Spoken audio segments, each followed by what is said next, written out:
ராதே கிருஷ்ணா, எல்லாருக்கும் நமஸ்காரம்.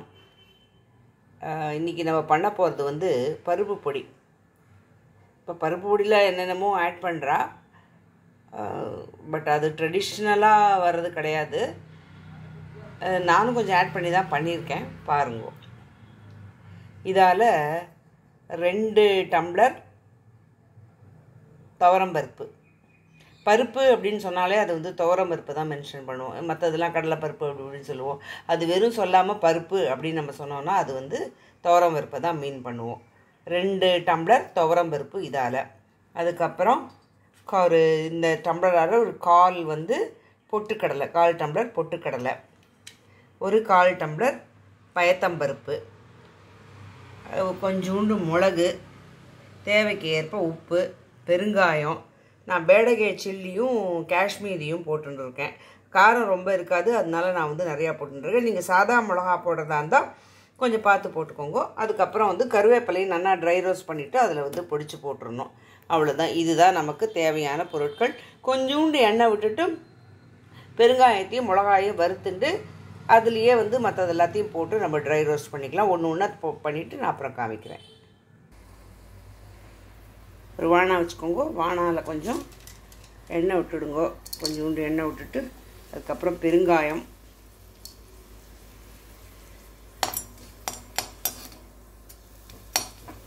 அதுலேயே வந்து சிம்லேயே வச்சுக்கோங்க.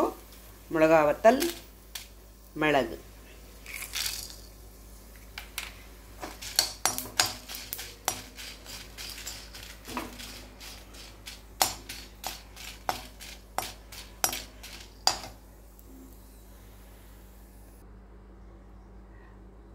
மிளகா இதெல்லாத்தையும், பெருங்காயம், மிளகு இதெல்லாத்தையும் கொஞ்சம் வறுத்து நல்லா எடுத்துட்டாச்சு.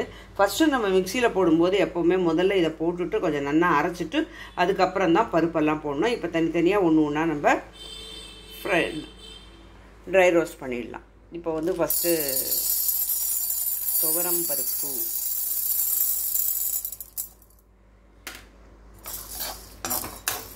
அது நல்லா ட்ரை ரோஸ்ட் ஆகட்டும், அப்புறம் காமிக்கிறேன். துவரம்பருப்பு வந்து அரை வறுபட்டு எடுத்து அது அப்போது அந்த டைமில் வந்து நம்ம இந்த மூங்கு தாலை சேர்த்துக்கலாம், பயத்தம்பருப்பை சேர்த்துக்கலாம்.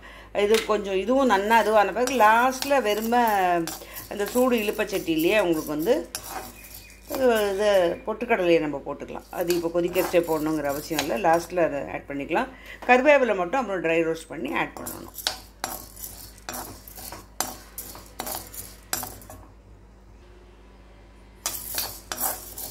இது கொஞ்சம் நல்லா செவக்காக வந்துட்டு மெதுவாக தான், அது ஸ்லோவாக தான் பண்ணணும். ரொம்ப வேகமாகவோ அடுப்பு பெருசாக வச்சாலோ கருகி போயிடும். இப்போ வந்து இதை போட்டுட்டு இந்த சூட்லேயே நம்ம ஆஃப் பண்ணிட்டோன்னா அது ஆகிடும். அதுக்கப்புறம் கருவேப்பிலை மட்டும் வறுக்கணும், காமிக்கிறேன். அவ்வளோ அந்த சூட்லேயே இதுவாகிடும், அது போதும்.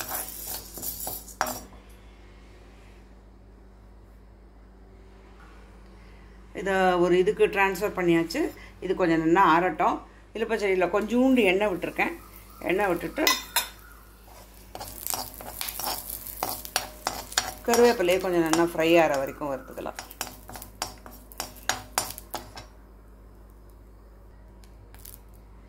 கருவேப்பிலை நல்லா வறுபட்டு எடுத்தோம். கொஞ்சம் கலர் மாறுறதுக்கு முன்னாடி எடுத்துருங்க. கொஞ்சம் ஆறின உடனே நல்லா கிறிஸ்பாகிடும். அதை எடுத்து தனியாக வச்சுக்கலாம். நம்ம மிளகாயை இந்த மாதிரி ஒரு சுற்றி வந்துருங்க.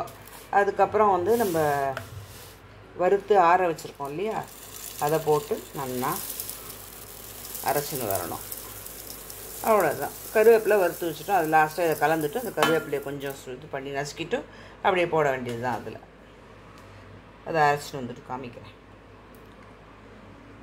பொடி பண்ணுறதுலாம் வந்து ரொம்ப ஈஸி, ஒன்றும் கஷ்டம் கிடையாது, நிமிஷமாக பண்ணிடலாம் நம்ம. இன்னொன்று என்னென்னா, நம்ம இப்போ சப்போஸ் வெளியில் போகிறோன்னு வச்சுக்கோங்களேன், நம்ம ஆற்றுல பொடி இருந்ததுன்னா கவலைப்படவே வேண்டாம்.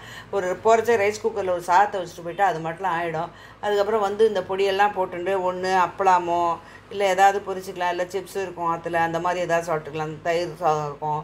ஸோ வந்து வேலை கொஞ்சம் ஈஸியாகிடும். எங்கேயாவது வெளியில் போனோம்னா கூட நம்ம டக்குன்னு இந்த பொடி சாதங்கள்லாம் கலந்து எடுத்து போகிறேன். இதில் வந்து டிஃப்ரெண்ட் வெரைட்டிஸ் ஆஃப் பொடி இருக்குது, டிஃப்ரெண்ட் டேஸ்ட் இருக்குது. எல்லாம் ஒன்று ஒன்றும் ஒரு ஒரு விதத்தில் வந்து நமக்கு வந்து உடம்புக்கு ஹெல்ப் பண்ணக்கூடிய வகைகளில் தான் அந்த பருப்புகள்லாம் இருக்குது. ஸோ எல்லாமே நான் ஒன்று ஒன்றா போடுறேன். எல்லாமே பாருங்கள், எல்லாமே ட்ரை பண்ணி பாருங்கள். எல்லாமே ஒரு ஒரு டேஸ்ட்டில் ரொம்ப நல்லாயிருக்கும்.